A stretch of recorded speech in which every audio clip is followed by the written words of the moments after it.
All right, let's talk about sperm cell production or sperm cell maturation.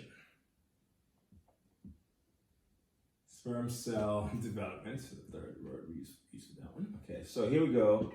In your seminiferous tubules, this is a cut through of seminiferous tubules, where you have these cells called sustentacular cells that help to seal off the germ cells from the body. Your sustentacular cells on the call, I think the Wolfarian border, or Wolfarian border is a border, but it's a seal that prevents your body's immune system from being exposed to the sperm cells or vice versa.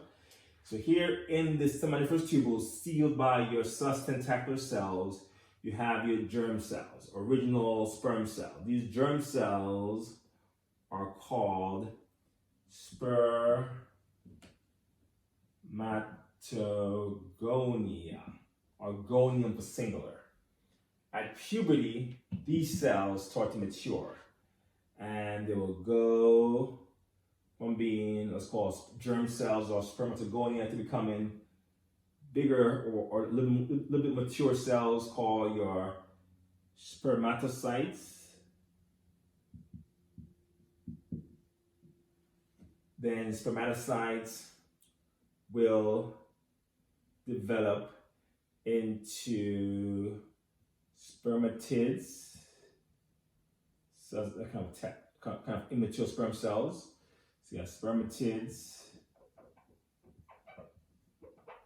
and then spermatids develop into mature sperm cells.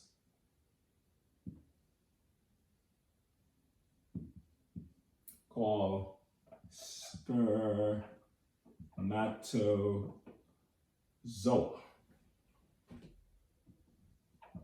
Okay, so you have four forms. Early forms called spermatogonia. Then after puberty, you start to mature them to become spermatocytes, then spermatids, then your spermatozoa. This process of going from that happens after puberty, called spermatogenesis, takes around 70 days to complete. Okay, make about 400 million sperm cells per day. Testes are very active after puberty. And in the mature form, mature sperm cell, or the spermatozoa, has these parts to it. It has a part called an acrosome. That part stores the enzymes required to digest their way into the oocyte. You have the head, which has the nucleus, which has your chromosomes here. So this is the nucleus inside the head of the sperm. So DNA is here inside the nucleus, or your chromosomes. And you have a mid-piece.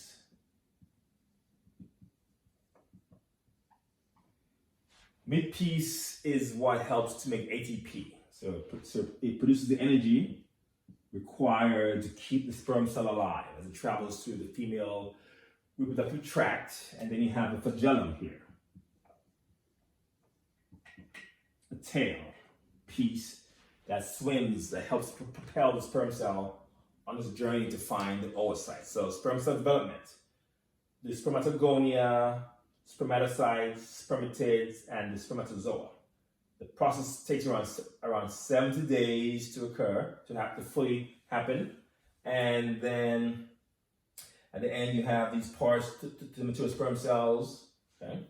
And it happens around 400 million sperm cells are made per day. And after a while, you pause until you use them or they get reabsorbed, then they make more sperm cells. Now, let me continue. So once the sperm cells are made in the seminiferous tubules, they are pushed again to be stored in the epididymis before then traveling on into the vas deferens during male ejaculation. So let's look at that part.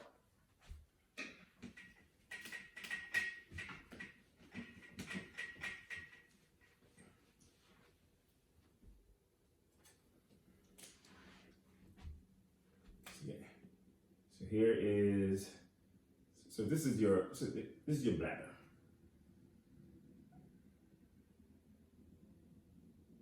And here is the prostate gland. And here is the floor of the body. And then here is the penis down here.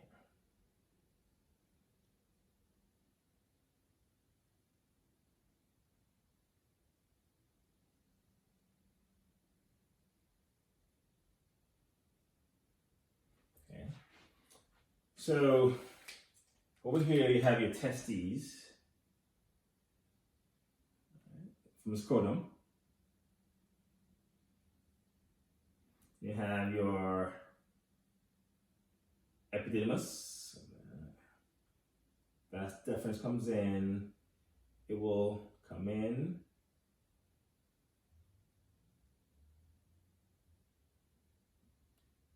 The body through the spermatic cord.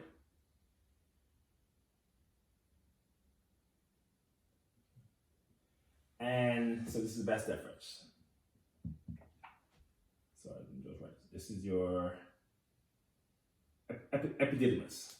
So let's first look at the epididymis. Okay. Its job, so it sits on top of the testes. Its job is to store the sperm cells. Okay. And you can store them for several months before they are reabsorbed and fresh sperm cells are sent there to be stored. It's not you don't continuously make them. You stop after a while. Once you reach a certain amount, then you continue again.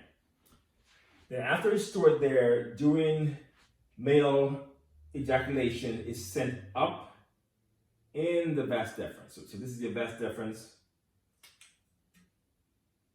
Like this.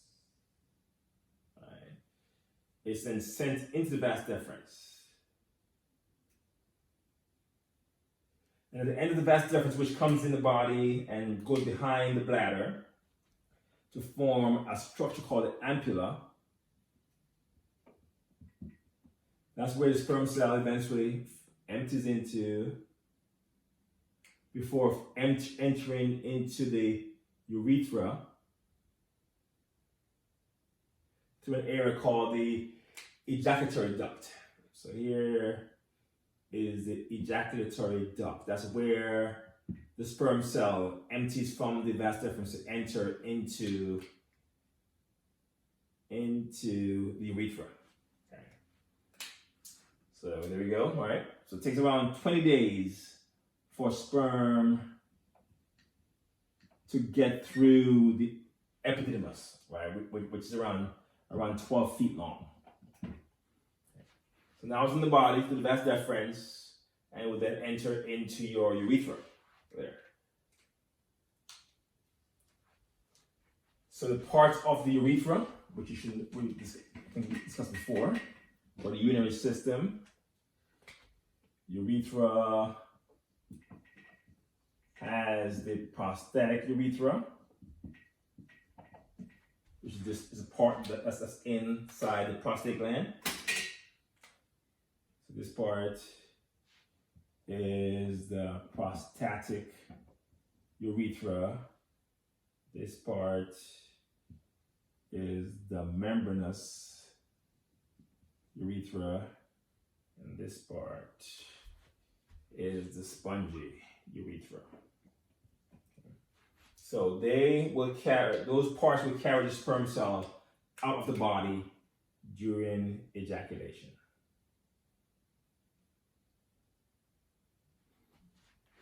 Okay, that's the order. So know the order from prostatic to membranous to spongy urethra. We also have some seminal vesicles, or other organs that contribute to the fluid that leaves the body. Okay, sperm doesn't leave the sperm; it leaves the sperm plus other fluids. So there is another structure that's on the back of the bladder as well. This structure here. They're called your seminal vesicle. Okay, so let's look at these things. So the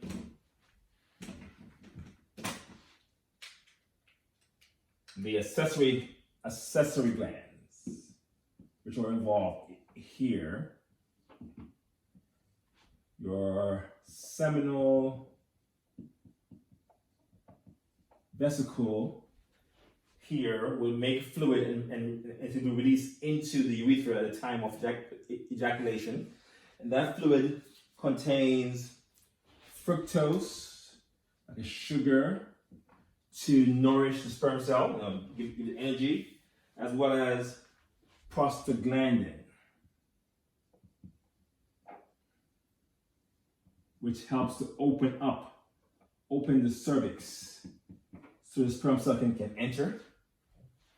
Then you have the prostate gland, of course. The prostate gland can secrete directly into the urethra. Prostate gland.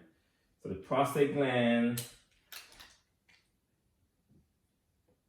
it makes something called PSA, prostate specific antigen, which helps to liquefy the semen. So once you ejaculate, it's clumpy.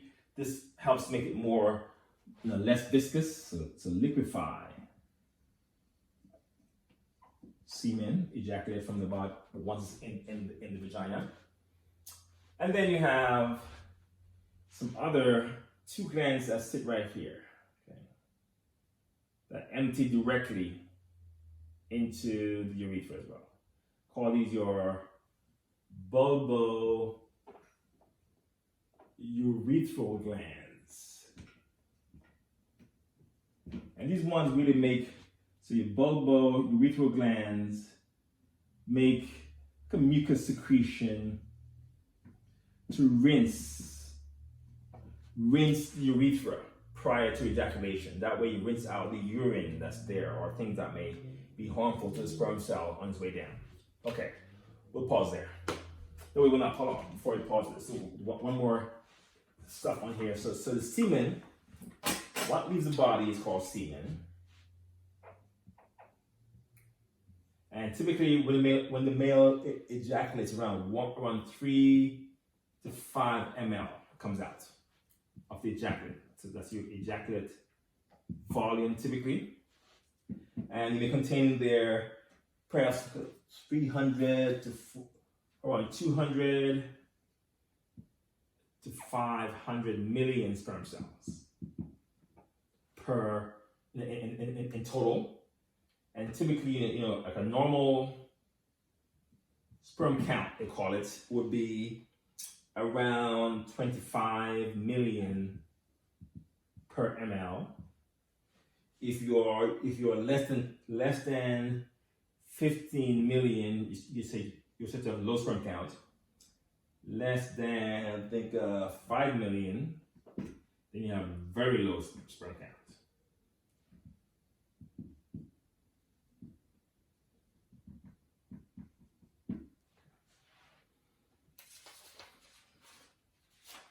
Okay, we'll pause there.